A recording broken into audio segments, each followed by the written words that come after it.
Ayan guys, continuation lang po dun sa senior natin kanina regarding sa gua sha. Ayan, so ano nga ba yung gua sha?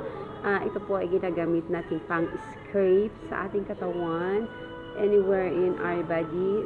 Actually ako, even in my face, ginagamit ko to. Kahit po sa kamay. Ayan, kasi sabi ko nga sa inyo, usually, ginagamit ko ito sa aking kamay kasi nga, nagluluto ako eh. So, that is my duty.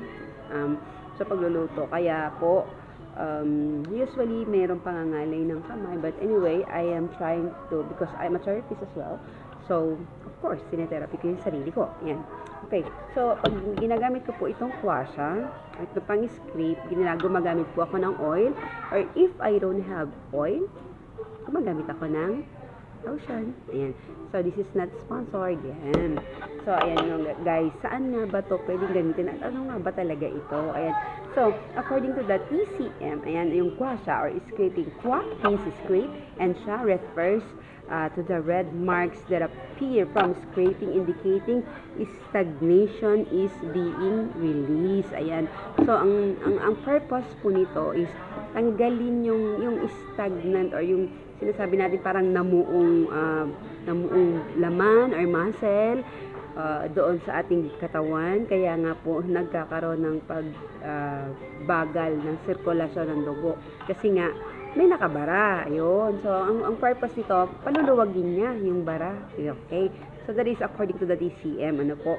So, marami pa pong pag-aaral na ginagawa dyan para po talaga namang maging super, talaga namang pong 100% na masasabi nating approve ito in science. Ayan. Okay. So, ano pa nga ba? Yung chi flow. Ang chi means the energy po ng ating dugo. Yun.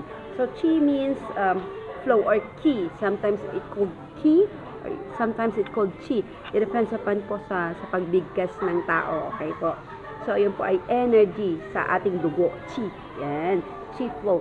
So, believed to unblock energy, chi, and blood flow in meridians, relieving pain and improving organ function. Ayun. So, common uses or benefits nito. Ito po talagang napatunayan na to na ginagamit talaga. Even me, myself, ako talagang ginagamit ko po ito. Kaya po minsan, ginagamit ko po ito pag nagte-therapy ako sa aking client. Ayan.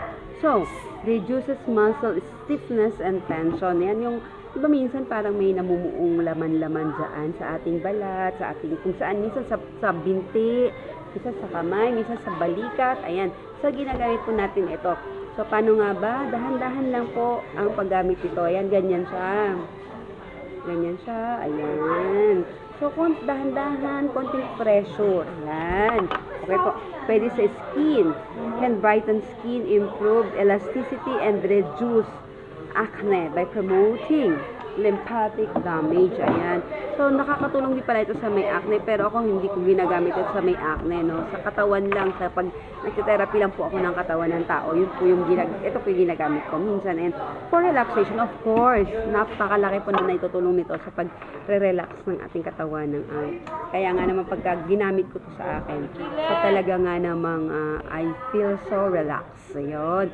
So, ayan guys, ayan pa lang po yung mga ilang gamit netong gua sha. Ayan. So, for more details or info, pwede po kayo mag-comment dito sa video na to. Baka naman po meron kayong kaibigan or kakilala na nangangailangan din ng ganitong treatment or therapy. So, I advise bumili kayo ng gua sha or pwede po rin yung i-ask doon sa inyong therapist kung nagpapa-therapy po kayo. Ayan po. So, maraming salamat po kung nag-benefit po kayo sa video na to.